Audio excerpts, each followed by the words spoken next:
अतुल अग्रवाल जी CC के लिए contest कर रहे हैं और तनुज जी रीजनल काउंसिल के लिए कंटेस्ट कर रहे हैं। दोनों ही पहली बार सीसी और आरसी इलेक्शन के लिए जा रहे हैं। हम सब लोग पहले ही देख चुके हैं कि जो हमारे एग्जिस्टिंग सिटिंग कैंडिडेट्स हैं उन्होंने क्या डिलीवर किया है या क्या डिलीवर नहीं किया है। हमारी प्रोफेशनल अपॉर्चुनिटीज़ लगातार कम हो रही हैं, लगातार श्रिंक हो रही हैं और ऑब्वियसली जब प्रोफेशनल अपॉर्चुनिटीज श्रिंक होंगी तो हमारी प्रोफेशनल इनकम भी श्रिंक होगी। तो अतुल जी बहुत ही डेडिकेटेड हैं। इन्होंने नोएडा ब्रांच में भी हेड किया है, फिर रीजनल काउंसिल भी हेड किया है और मैंने तो पर्सनली फील किया है जब भी ज़रूरत पड़ी अतुल जी पूरी सपोर्ट के साथ अवेलेबल रहते हैं।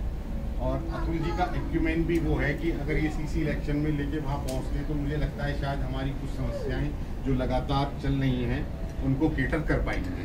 तो मैं आप सब लोगों से ये रिक्वेस्ट करूंगा कि please support Atul Agrawal ji and Tanuj Garg ji first preference के साथ। आप सभी को थोड़ा सा मैं एक जो हम लोगों ने अभी CIRC में इनिशिएटिव्स लिए हैं, क्योंकि हमने जो देखा है हमारे यंग मेंबर्स जो भी CA में आ रहे हैं या अभी आना कब कर दिया है, उसमें थोड़ा सा मैं बताना चाहूँगा कि हमने इनिशिएटिव को CIRC लेवल पर लिए हैं। बिकॉज मेरे जो हमारे चेयरमैन हैं नीलेश गुप्ता जी, उन्होंने इस बार हमें जिम्मेदारी दी थी as a chairman PDC of CIRC and as a chairman members in industries of CIRC। तो उसमें एक तो जो हमारे नए मेंबर्स आ रहे हैं उनके लिए इंडस्ट्रीज़ में प्रोफेशनल अपॉर्चुनिटीज़ को हम लोग एक्सप्लोर कर रहे हैं। साथ में जो मेंबर आउट ऑफ इंडिया जाना चाह रहे हैं उनके लिए हमने 7 कंट्रीज़ के साथ अभी तक 7 कंट्रीज़ के जो चैप्टर हैं उनके साथ टाई अप कर लिया है। किसी भी मेंबर को किसी भी तरीके की गाइडेंस की ज़रूरत है, उनको इमिग्रेशन कैसे मिलेगा, उनको वीज़ा कैसे मिलेगा, उनको क्या अपॉर्चुनिटी वहाँ मिल सकती हैं, वो उन चैप्टर्स पर कांटेक्ट कर सकते हैं। उनको immediate with in 24 hours response वहाँ से आएगा। साथ में जो हमारी इंडस्ट्रीज़ हैं, अभी जैसे कल भी हमारी कोल इंडिया के साथ एक मीटिंग चल रही थी BCCL धनबाद में, तो हमने उनको ये बोला कि साहब आप अपने यहाँ जो जूनियर पोजीशंस हैं वहाँ पर भी आप सेमी क्वालिफाइड को भी आप हायर कर सकते हैं, साथ में चार्टर्ड अकाउंटेंट्स को रिक्रूटमेंट दे सकते हैं। और साथ में इंडस्ट्रियल ट्रेनिंग की भी बात चल रही है कि आर्टिकलशिप के लिए अभी खाली कोल इंडिया में आर्टिकलशिप होती है, लेकिन कोल इंडिया के अपने और बहुत सारे सेक्टर्स हैं। BCCL हो गया, ईस्टर्न कोल फील्ड हो गया, सदर्न कोल फील्ड हो गया, जहाँ पर स्टाइपेंड भी मिनिमम 15,000 रुपये से शुरू हो रहा है। जो जॉब में जाना चाहता है उसको इंडस्ट्री का जब एक्सपीरियंस मिलेगा तो मैं समझता हूँ कि उसको इंडस्ट्री में जाने में दिक्कत नहीं आएगी। अभी जो एक ओवरऑल हमने सिचुएशन देखी है वो ये देखी है कि जो स्टूडेंट्स हमारे आ रहे हैं उनका फोकस सिर्फ और सिर्फ रहा एग्जाम पास करने में। आर्टिकलशिप में शायद उन्होंने इतना फोकस नहीं किया और इसकी वजह से क्या हुआ कि जब वो इंटरव्यू देने जाते हैं कैंपस में भी जब अपीयर हो रहे हैं तो उनका सिलेक्शन नहीं हो पा रहा, और सिलेक्शन नहीं होता तो उसके बाद वो प्रैक्टिस में आ जाते हैं। प्रैक्टिस में आने के बाद एक हिच रहता है कि मैं सीनियर के पास क्यों जाऊँ। मान लीजिए आयुष जी है, आयुष जी प्रैक्टिस कर रहे हैं और आयुष जी को कोई चीज़ समझ नहीं आ रही तो आयुष जी सोचेंगे कि मेरे अपने डोमेन में मैं कितने लोगों से बात कर लूँ, बट सीनियर के पास जाने में शायद एक हिच हो, क्योंकि हो सकता है सीनियर ये पूछने लगा अच्छा आयुष को ये भी नहीं आता। तो हमारे को जो इतना समझ आया वो ये समझ आया कि हमको हैंड होल्डिंग की ज़रूरत है। सीनियर को जूनियर का हाथ पकड़ना है, जूनियर को सीनियर का हाथ पकड़ना है। इस गैप को कम करने की आवश्यकता है। अगर मैं किसी चीज़ में एक्सपर्ट नहीं हूँ तो मैं अपने सीनियर से बात कर सकता हूँ। मैं अगर किसी चीज़ में एक्सपर्ट नहीं हूँ, मेरा जूनियर उस चीज़ में एक्सपर्ट है तो मैं उससे बात कर सकता हूँ। इस तरीके का एक प्लेटफॉर्म हम बहुत जल्दी CIRC पर लॉन्च करने जा रहे हैं। उसमें स्पेशली फॉर वुमेन मेंबर्स, क्योंकि वुमेन मेंबर्स के साथ ये महसूस किया गया है शादी के बाद उनके लिए घर संभालना एक प्रायोरिटी हो जाती है और वो प्रोफेशन में टाइम नहीं दे पाती।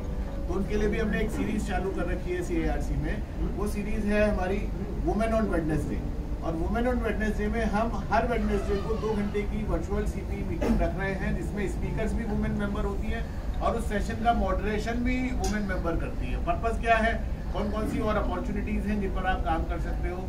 शादी के बाद आप वैल्यूएशन पर काम कर सकते हो। आजकल वैल्यूअर बहुत कम है, आज को 11U में आपको वैल्यूएशन करानी है, आप ढूंढते हो अरे भाई किसी वैल्यूअर को जानते हो क्या, तो ढूंढना बड़ा मुश्किल होता है। आप पोर्टल पे जाएंगे आपको पता लगेगा मिसेस सो एंड सो और Mrs so and so is into the valuation. आपने उनको वैल्यूएशन में भेजना है और आपने अपनी वैल्यूएशन करा करके काम कर लेना है। सिमिलरली बहुत सारे ऑफिसेज हैं जहाँ खाली GST की प्रैक्टिस हो रही है, खाली इनकम टैक्स की प्रैक्टिस हो रही है। किसी क्लाइंट का नोटिस आ गया इनकम टैक्स में, आपको अपील फाइल करनी नहीं आती या आप CIT अपील तक कर लेते हो, फॉर्म 36 फाइल नहीं करना आता कि ITAT में हमको कैसे फाइल करना है, तो वो पोर्टल में आपको मिलेगा कि कौन सा मेंबर ITAT अपील डील करता है। अब आपको अपने क्लाइंट को वहां भेजने की जरूरत नहीं है, बिकॉज डिजिटल मोड है। डिजिटल इरा में आपको क्या करना है, ऑर्डर आपको उनको भेजना है, उन्होंने आपको ग्राउंड्स ऑफ अपील और फैक्ट्स ऑफ द केस बना के फॉर्म 36 बना करके आपको दे दिया।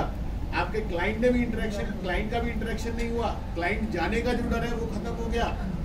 तो कहीं ना कहीं एक आपस में जो कोऑर्डिनेशन की जरूरत है वो हमको करने की आवश्यकता है। साथ में हमारे जो यंग मेंबर्स हैं जो प्रैक्टिस में आ रहे हैं, इसके लिए अभी हमने एक CIRC में इनिशिएटिव लिया है। लगभग 1 साल से केंद्रीय विद्यालय संगठन के साथ टाई अप कर रहे हैं। केंद्रीय विद्यालय संगठन ने अभी 70 स्कूल्स हमको 70 प्रोजेक्ट एक प्रोजेक्ट दिया है, पायलट प्रोजेक्ट की शेप में 70 स्कूल्स उन्होंने हमको दिए हैं। वो अभी भोपाल रीजन में हमको मिले हैं और उन 70 स्कूल्स में आपको accounting, TDS compliance and GST compliance करना है। GST कंप्लाइंस स्कूल की नील होती है। TDS कंप्लाइंस में चूंकि उनकी जितने केंद्रीय विद्यालय के स्कूल हैं उनकी अपनी बिल्डिंग है, तो उनको कोई रेंट नहीं देना, उनका कोई ठेकेदार नहीं होता। तो उस केस में TDS कंप्लाइंस सिर्फ और सिर्फ सैलरी की होनी है। अब अकाउंटिंग की आप बात करें तो अकाउंटिंग आपकी मुश्किल से 50-60 वाउचर उनके महीने में होने हैं, क्योंकि फीस का कलेक्शन बैंक में है और जो फीस का कलेक्शन बैंक में वो क्वार्टरली स्टेटमेंट आपके पास आ रही है। तो यानी कि आपको 1 या 2 वाउचर क्वार्टर का फीस का डालना होगा, तो मुश्किल से 50-60 वाउचर महीने के डालने हैं। उसमें हमारा और केंद्रीय विद्यालय संगठन का जो टाई अप चल रहा है उसमें हमने 3 कंडीशंस अपनी तरफ से रखी थी CIRC की तरफ से। पहली कंडीशन थी कि ये काम सिर्फ और सिर्फ members up to 5 years of experience, 0 to 5 years of experience उनको मिलना चाहिए। दूसरी कंडीशन थी जिसमें उनका रजिस्टर्ड ऑफिस, हेड ऑफिस उस सिटी में हो जहाँ पर वो केंद्रीय विद्यालय संगठन है, स्कूल है। मतलब ऐसा नहीं है कि मैं नोएडा में बैठा हूँ और अलीगढ़ में केंद्रीय विद्यालय में वैकेंसी निकली है, मैंने नोएडा अलीगढ़ में ब्रांच खोल ली और तो टेक्निकली क्वालिफाई हो जाऊंगा, तो उसको वहां से खत्म किया है।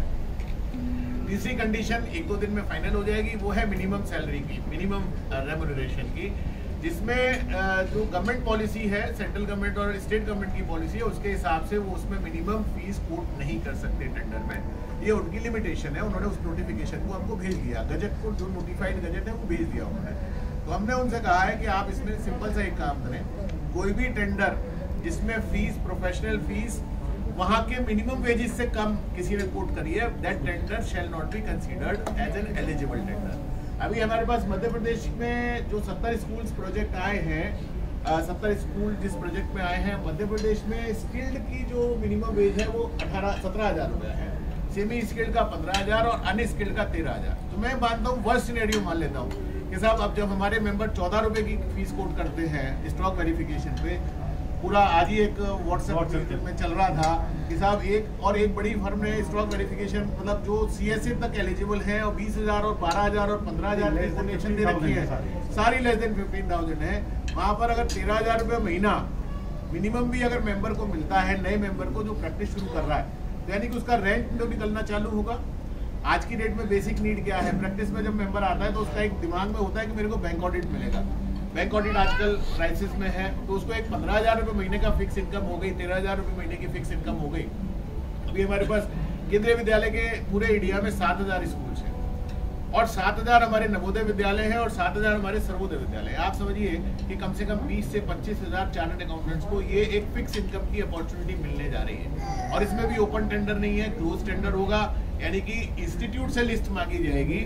मान लीजिए ग्रेटर नोएडा में केंद्रीय विद्यालय का स्कूल है, तो ग्रेटर नोएडा में ऐसे कितने चार्टर्ड अकाउंटेंट हैं जिनको 5 साल हो गए, 5 साल से कम प्रैक्टिस में है, उनके लिए PDC भेजेगी, हेड ऑफिस भेजेगा, स्कूल उनको अपनी रिक्वेस्ट भेजेगा, अपनी अपनी एप्लीकेशन टेंडर्स उनमें लगाना है, वो जो लगाएंगे, जो एलिजिबल हो जाएंगे, उनको ये काम मिलेगा। साथ में हम लोग कोशिश कर रहे हैं, अभी छत्तीसगढ़ में टाई अप हुआ है छत्तीसगढ़ गवर्नमेंट के साथ, और जो छत्तीसगढ़ में टाई अप हुआ है उसमें MSME क्लस्टर चार्टर्ड अकाउंटेंट्स के लिए डेवलप कराने की कोशिश है। और उसमें जो MOU साइन हो रहा है उसमें ये है कि MSME से रिलेटेड जितना काम छत्तीसगढ़ में होगा, जो छत्तीसगढ़ के चार्टर्ड अकाउंटेंट्स हैं उनका एक पैनल बनेगा और वही करेंगे। CIRC में एक इनिशिएटिव हमने लिया है, 7 स्टेट की गवर्नमेंट से हम बात कर रहे हैं कि जो लोकल फंड का ऑडिट है वो चार्टर्ड अकाउंटेंट्स ही करें। अभी तक लोकल फंड का ऑडिट चार्टर्ड अकाउंटेंट्स नहीं कर रहे, AG वाले करते हैं, वो भी होता है नहीं होता नहीं पता। तो कोशिश ये है कि 7 स्टेट में चार्टर्ड अकाउंटेंट्स लोकल फंड का ऑडिट करें। और एम्प्लॉयमेंट की भी बात चल रही है, यूपी में 700 वैकेंसीज हैं फाइनेंस एंड अकाउंट्स में, और यूपी के जो अपने चीफ सेक्रेटरी हैं Navneet Sehgal ji, he himself is a chartered accountant and he agreed कि हाँ उनको चार्टर्ड अकाउंटेंट हायर करने हैं। बट उनकी समस्या ये है कि कि रिक्रूटमेंट के लिए उनको पूरा प्रोसेस फॉलो करना पड़ेगा और वो पूरा प्रोसेस फॉलो हो नहीं सकता। तो उनको एक सोल्यूशन निकल के आया कि क्या हम अपने यहाँ कॉन्ट्रेक्चुअल बेसिस पर रख सकते हैं। अब कॉन्ट्रेक्चुअल में उनका बड़ा सिंपल सा सवाल था कि भाई साहब आप ICI के रोल पर रख लीजिए और हम इसको अपने यहाँ रिक्रूट कर लेंगे। समस्या ये है कि ICI एक ऑटोनोमस बॉडी है और सिर्फ एजुकेशन पे काम कर रही है, तो उनको हम ICI के रोल पर नहीं रख सकते हैं। तो हमारी मजबूरी है, हमने उनको बोला है कि आप एक थर्ड पार्टी एजेंसी क्रिएट करिए, उस थर्ड पार्टी एजेंसी में आप 700-600 जो भी आपको चार्टर्ड अकाउंटेंट्स हायर करने करिए। और उसमें एक सजेशन हमारी तरफ से 7 स्टेट में गया है कि अकाउंट्स, फाइनेंस एंड अकाउंट्स में जो भी पोजीशन आपकी निकल रही है उसमें सीनियर पोजीशन आप चार्टर्ड अकाउंटेंट से फिलअप कराइए और जो जूनियर पोजीशन है यानी अकाउंटेंट की पोजीशन है, जूनियर अकाउंटेंट की पोजीशन है, उसमें आप सेमी क्वालिफाइड जो स्टूडेंट है उससे कराइए। क्योंकि क्या हो रहा है, बच्चे नहीं आ रहे कि साहब CA इंटरमीडिएट करके अब क्या करें, उसके बाद उनके माइंड एक स्ट्रेस रहता है, उस स्ट्रेस को निकालने की जरूरत है। तो 7 स्टेट गवर्नमेंट को ये रिप्रेजेंटेशन हम लोगों ने किया है। अब हम अगर अपने इंडिविजुअल कैपेसिटी की बात करें तो भी जैसे नफरा को लेकर के हम लोग